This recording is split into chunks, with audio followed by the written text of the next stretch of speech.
ladies and gentlemen, please welcome CEO and founder of Christian Koenigsegg. Here I'm 22 years old. I had started my first company when I was 19. It was a trading company. Had nothing to do with cars or design or anything like that. But I realized if I want to start my car company, I need to make some money. And I come from a family of entrepreneurs. I was never very interested in school. Whatever I learned seemed to be outside of the classroom.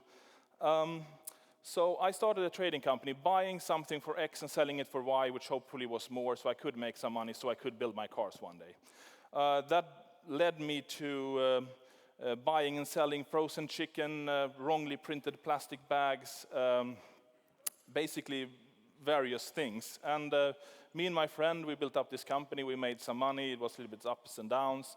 And after 3 years, I said to myself, we even had an office in Stockholm at the time, at Odenplan, and I said to myself during a lunch, okay, now I'm an entrepreneur, that was great, that was one of the things I wanted to do, buying and selling, making money, but what was it I really wanted to do? I want to build cars. And this was 12th of August 1994. And during the lunch I said, that's what I want to do. If I don't do it now, I probably will never do it. I'm young, it's going to be super difficult, most people fail. It's probably impossible, it's a perfect challenge because I'm anyway going to die in the end, so I have nothing to lose. I said to myself, if I'm going to build a car, it has to have some unique features, otherwise no one will buy a car from an unknown company in Sweden from a young guy having a startup.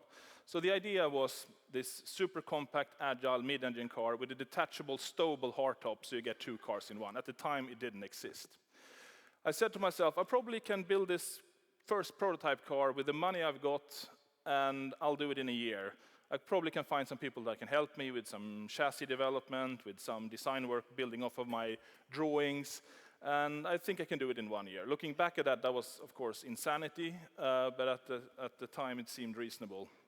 In 1998, 1999, there was this IT boom in Scandinavia, as you're aware of, and suddenly what I had been doing for 4 or 5 years seemed kind of earthbound and connected, and you could touch it. It wasn't a second economy. It was something tangible that you can touch and even drive. And some people made a lot of money in that era and put 0.5% or 2% of their earnings into my little company. So at that point, we gained probably 30 shareholders or something, and managed to create the first pre-series production Koenigsegg car, the Koenigsegg CC8S. It looked like that. So looking back at the sketch 6 years earlier, you can still see quite a resemblance, short overhangs, large air intake on the side, mid-engine, stowable, detachable hardtop, with a really integrated look, so you get 2 cars in one, with fantastic performance.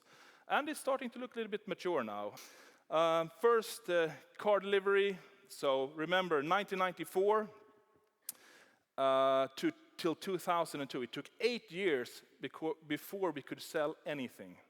That was very difficult, of course. So at this point in time, very scarce financing again, but at least we had something to sell, and money started coming in.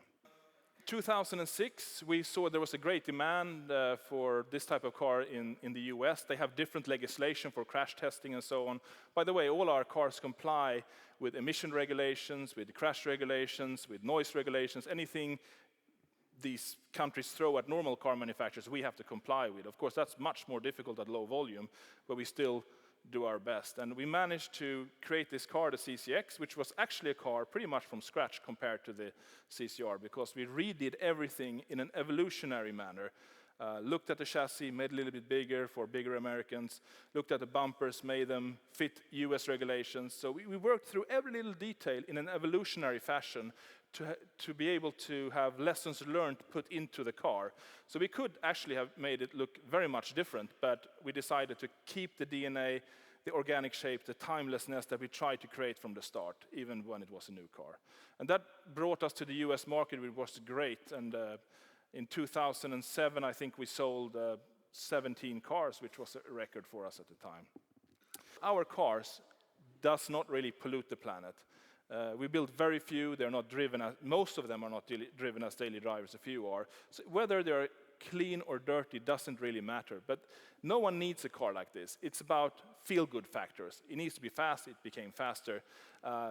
It's nice that it's clean. Why not if you can have it as a part of the deal?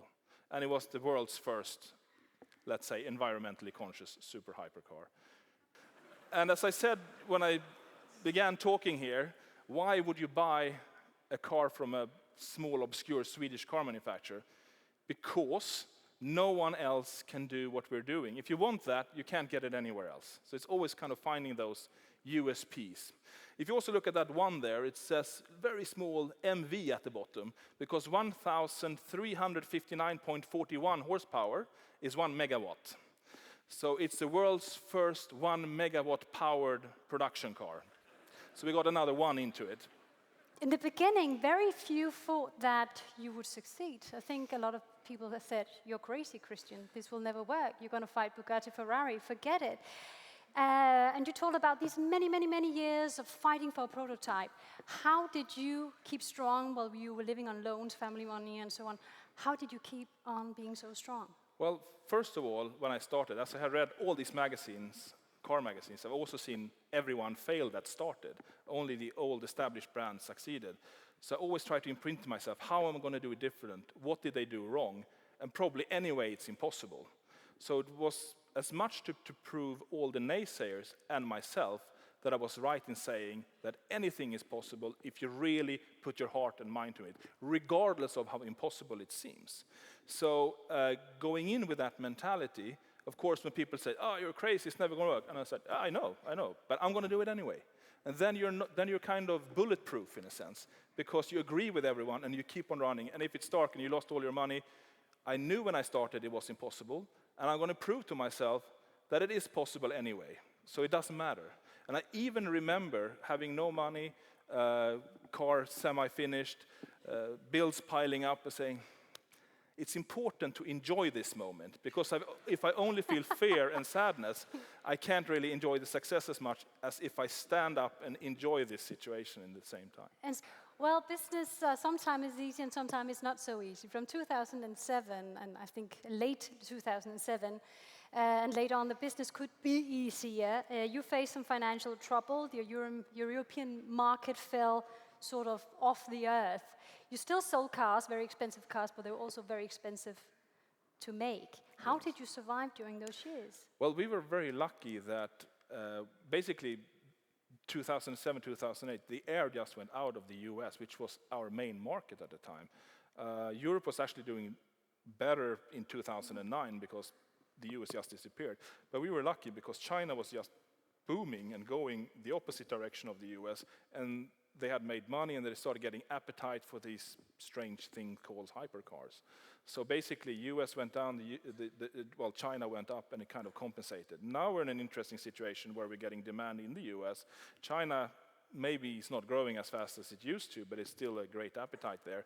And Europe is waking up. So it's very exciting times right now. And what company do you admire the most and why? And again, you can't name your own, I'm sorry.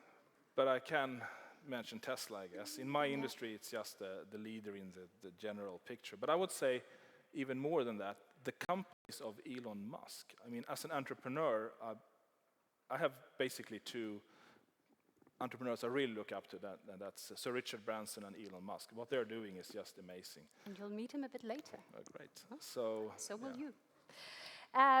What are the most critical skills needed for a CEO to successfully rebuild or innovate a company? You've done it yourself.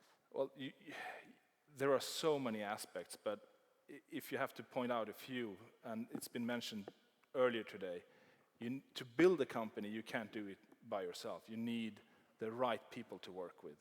And finding those and motivating them and infusing them with the vision of the company, that's just key. Without that, it doesn't work. Of course, you also need to know what you're doing yourself, but without the team and team players and everyone running in the same direction, it just won't work. And what is the best advice someone ever gave you? And that's also a tough question, but I was thinking about it. And I think my mother taught me at an early age, it's important to be humble and appreciative of what you've got.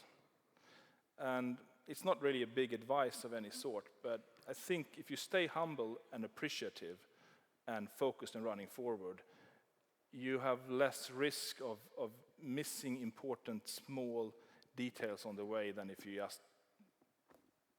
just know that. And Christian, on biggest lesson ever learned, I did some research, and I know this picture has a very special meaning to you. This is a clicking wooden floor. Why is that so special to you? Right. Well, a missed opportunity, I guess. When I was 19 years old, I met my wife-to-be, now my wife, and I'm always interested in innovating. I'm probably a little bit more an innovator than an entrepreneur or a businessman. I like to come up with technical solutions to problems and so on. And I met my father-in-law-to-be, and he manufactured wooden floors. And I asked him, so how does this work? I always ask millions of questions. Well, you can put glue them together or nail them down. I said, that seems a little bit primitive. So what happens if a plank is broken in the middle of the floor? Well, then you kind of hack it out and try to fit another piece. And okay, doesn't sound very nice. So I went to my room and started cutting with a paper and a scissor, something kind of, maybe you can lock it together with clicking like this and holding it. Oh, it seems to work. So I showed it to him and said, how many computers did you use to come up with that idea? Well, I just used paper and scissors. So that could have been done 100 years ago. Yeah. You know, I have 5, 6 engineers in the company, and so does everyone else. They would have invented that if it worked. Well, you can see it works. And then he said, well, it doesn't. The market is not asking for it. It's not a good idea. I showed it to a few other wooden floor companies. They were not interested. I did a patent search and spent my money for that. It was nothing around. No one was interested. The hell with it. And 5 years later, I walked into a wooden floor store and saw it. I even called it Click Floor. It was identical. I called the patent office, and I was like 3 months too late to override their patent. And that company was sold 6 years later for about $2 billion to a US company called Formica. So. I would definitely call that a lesson learned. I'm happy you got success later on.